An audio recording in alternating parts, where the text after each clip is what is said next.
So hello guys, welcome to my channel. So today we are learning a new topic on simplex method. So first we'll try to understand when we use simplex method and how to solve a simplex problem. So simplex problem, it is a most popular method of solving a linear programming method because the graphical method is used when we have two decision variable. So when we have more than two decision variable, we use simplex method to solve the problem.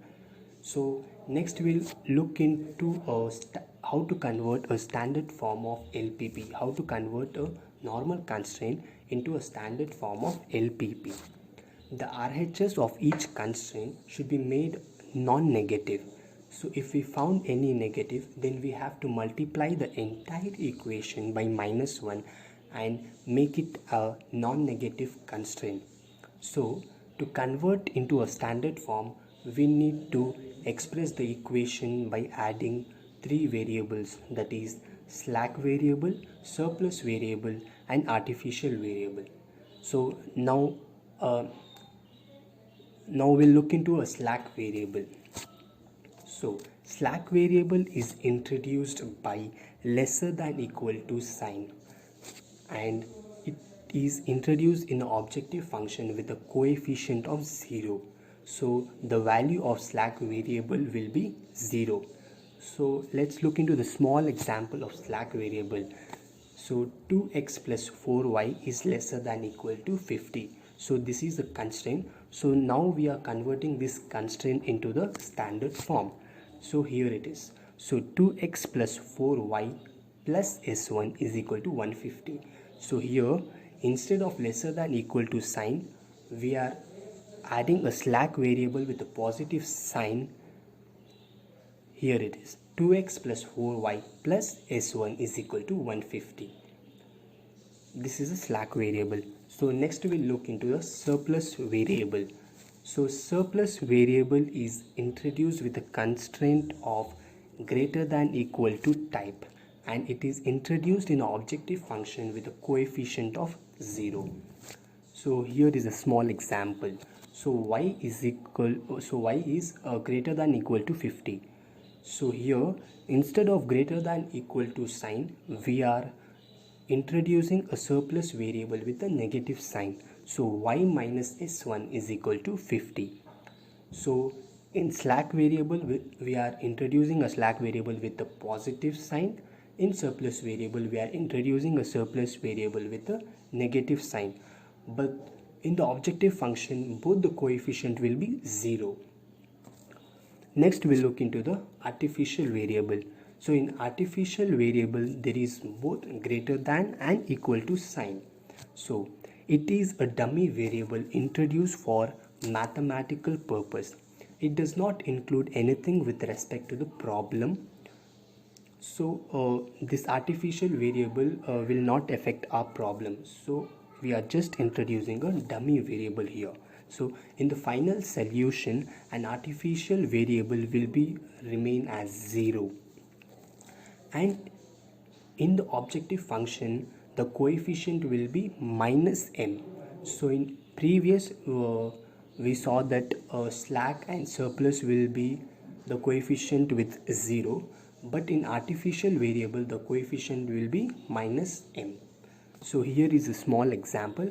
So we look both with greater than equal to sign and equal to sign. So first we'll look into greater than equal to sign.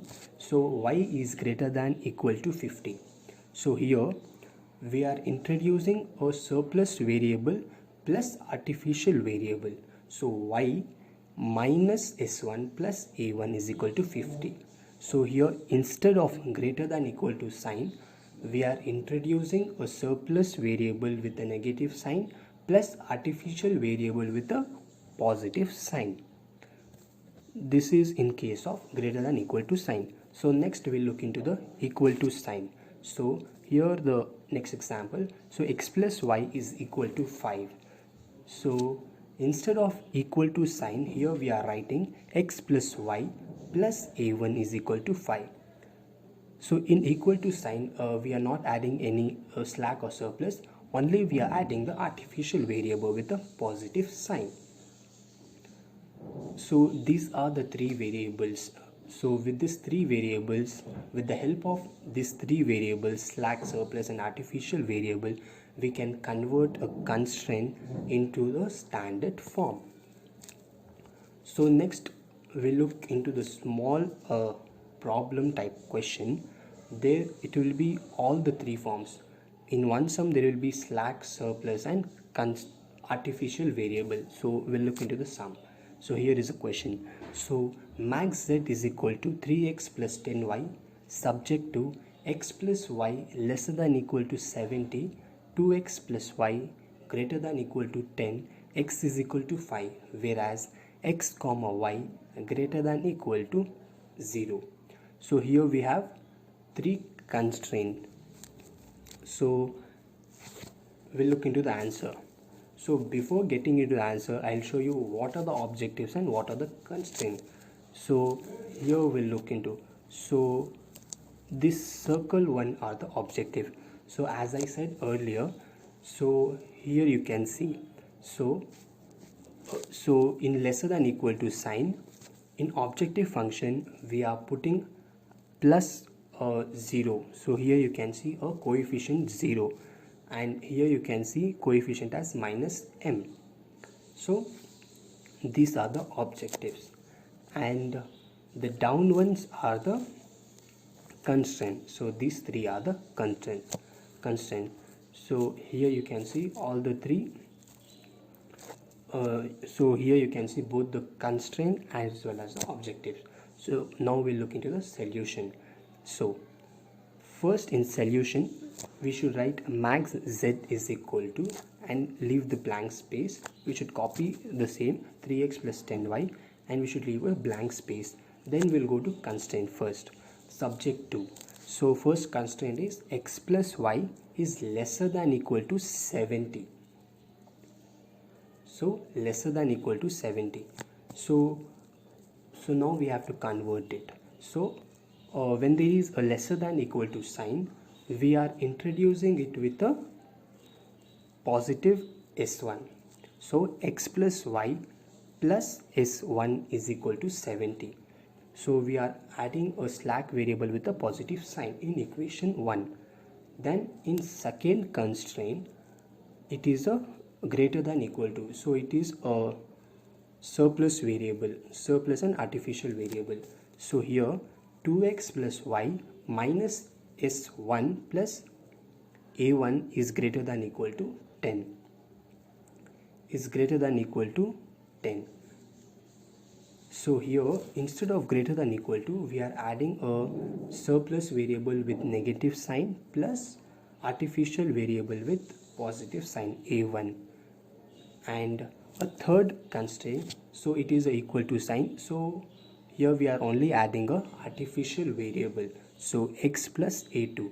So why we are taking a2? Because in first case we have written a1 in earlier constraint. So we don't need to repeat the same numbers. So to avoid the confusion, we are using a2 over here. Then we can write it as whereas x comma y comma s1 comma s2 comma a1 comma a2 are greater than equal to 0. Then in objective function, so here you can see in objective function we have to write added numbers. What and all added numbers are there, we have to write it over here. So first we have copied 3x plus 10y plus, so we have added s1 over here, right? So the sign will be the same. So plus 0, the coefficient will be 0, 0, s1. So here the sign is minus. In objective function there will be plus sign. In objective function there will be plus sign. So here it is s2. So by mistake I have written s1. So you can make a changes. So minus s2 it is. So here we can write plus 0 s2. So in third, so then there is a plus a1. So this is the artificial variable. So while writing in the objective function in artificial variable, you have to write with a minus sign. So here there is a positive sign, we have to convert it to a minus sign, minus m a1, and m is a infinite number. It is the biggest number, you can't even imagine. So m is the biggest number. So in third constraint, so there is a plus a2. So this a2 you are converting it to minus ma2. So now you have converted a constraint into the standard form. This is a small example of how to convert a constraint into the standard form. So here in constraint there will be lesser than, equal to, greater than, equal to, and equal to sign. In standard form you are removing that signs and adding a slash, surplus and artificial variable and making in a standard form, so that you can solve a problem further.